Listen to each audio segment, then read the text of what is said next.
It was 1954 when I first arrived in Bombay, now Mumbai, in search of a job. At that time, the bustling city was much quieter than it is today. In the beginning, I struggled to find a stable job, frequently changing offices and moving from one cheap hotel to another, living in Santa Cruz, Goregaon, and near King Circle Station.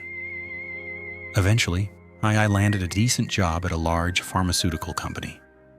I moved into a house on Ambedkar Road in Bandra as a paying guest with a kind, polite Gujarati family led by Anabai Patel. Although they were strict vegetarians, meaning I had to satisfy my cravings for fish and meat at local restaurants, my days were passing peacefully. Little did I know, a bizarre and chilling encounter was waiting for me. The exhaustion of working 11 hours a day left me craving escape on weekends. On Sundays, I would wander along the Arabian Sea, take motorboats from the gateway of India to Elephanta Caves, or board suburban local trains to quiet suburban villages. This wandering was my tonic, recharging me for the upcoming work week. On one particular Sunday, I walked down Swami Vivekananda SV Road and climbed a deserted hill overlooking a creek where the sea swept inland. The afternoon was heavy and humid with dark clouds threatening the arrival of the monsoon. As I sat there watching the distant seagulls and fishing trawlers, a raspy, unnatural voice startled me from behind. "Excuse me, could you please listen to me for a moment?" the voice said in English. I turned around to find a well-dressed, dignified Parsi gentleman in his mid-50s. He wore loose trousers, a buttoned-up coat, and a traditional twisted cloth turban. Behind his gold-rimmed bifocal glasses, his eyes were eerily static and cloudy. "Sense my unease," he quickly added. "My name is Nowsherji, contractor. I haven't spoken to anyone in many years, which is why my voice sounds strange. And I rarely leave home, which has ruined my eyes." Introducing myself as Basudev Malik, a Bengali youth, I asked if he needed my help. Nowsherji clasped his hands, desperately pleading with me to follow him to his house behind the neighboring hill to see something terrible that had happened 2 days prior. When I asked why he hadn't sought help from the crowded nearby neighborhoods, he looked grim. "I cannot go that far. This hill is the limit of my reach, and no one ever comes to this creek." Overcome by curiosity and a lingering sense of dread, I followed him down the ridge.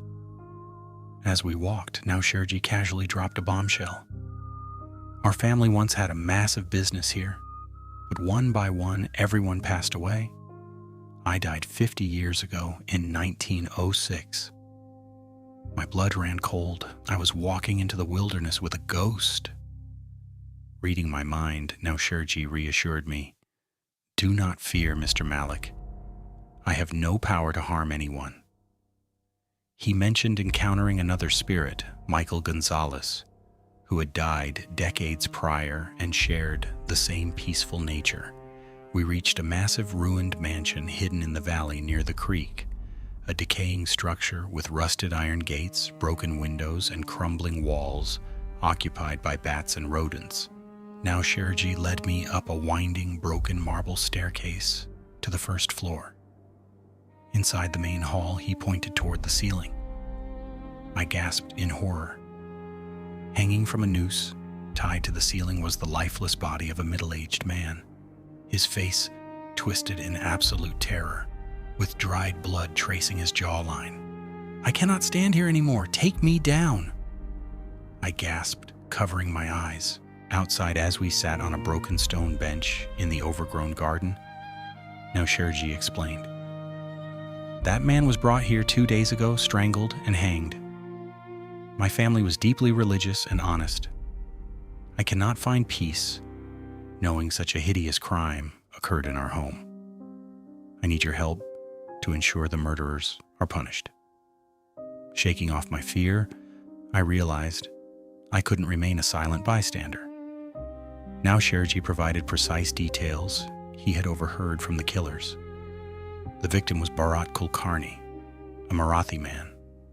The perpetrators were 3 contract killers named Damalu, a short, dark, stocky man with a red birthmark on his right forehead; Harish, a tall, large-boned man with a patchy beard; and a third, unnamed Christian accomplice with a scar on his left cheek and a cross around his neck.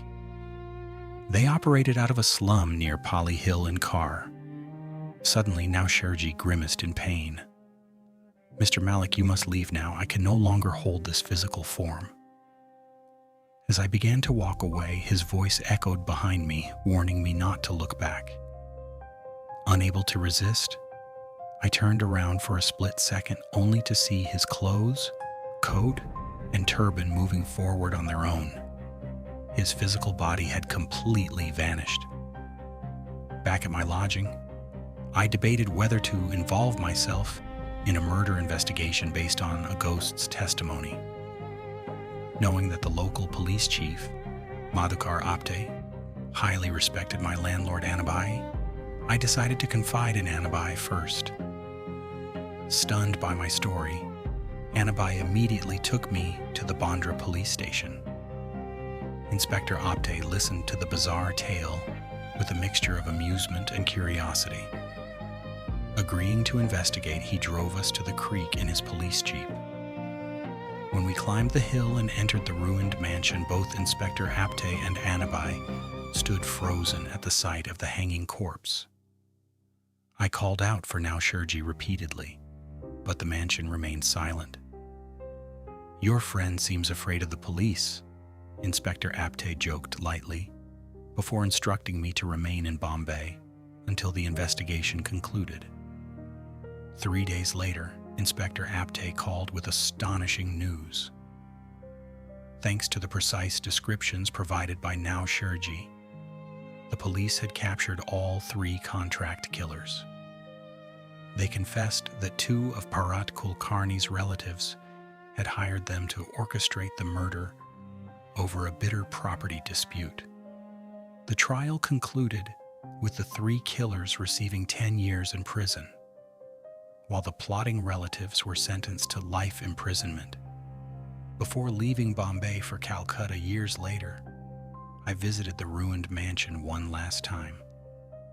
Nowsherji appeared before me, offering his deepest gratitude. "Your credit is 100 times greater than mine, Nowsherji," I replied. "If you hadn't guided me and named the killers, justice would have never been served. But tell me, why didn't you appear when I brought the police?" Nowsherji smiled faintly. "Because I am terrified of the police. Decades have passed since that eerie event. I hear the old, ruined mansion is gone now, replaced by a major thoroughfare constructed by the Bombay Municipal Corporation, surrounded by towering high-rises. I often wonder where Nowsherji spends his days now. But I will never forget the extraordinary weekend I solved. A murder mystery with a ghost by the Arabian Sea.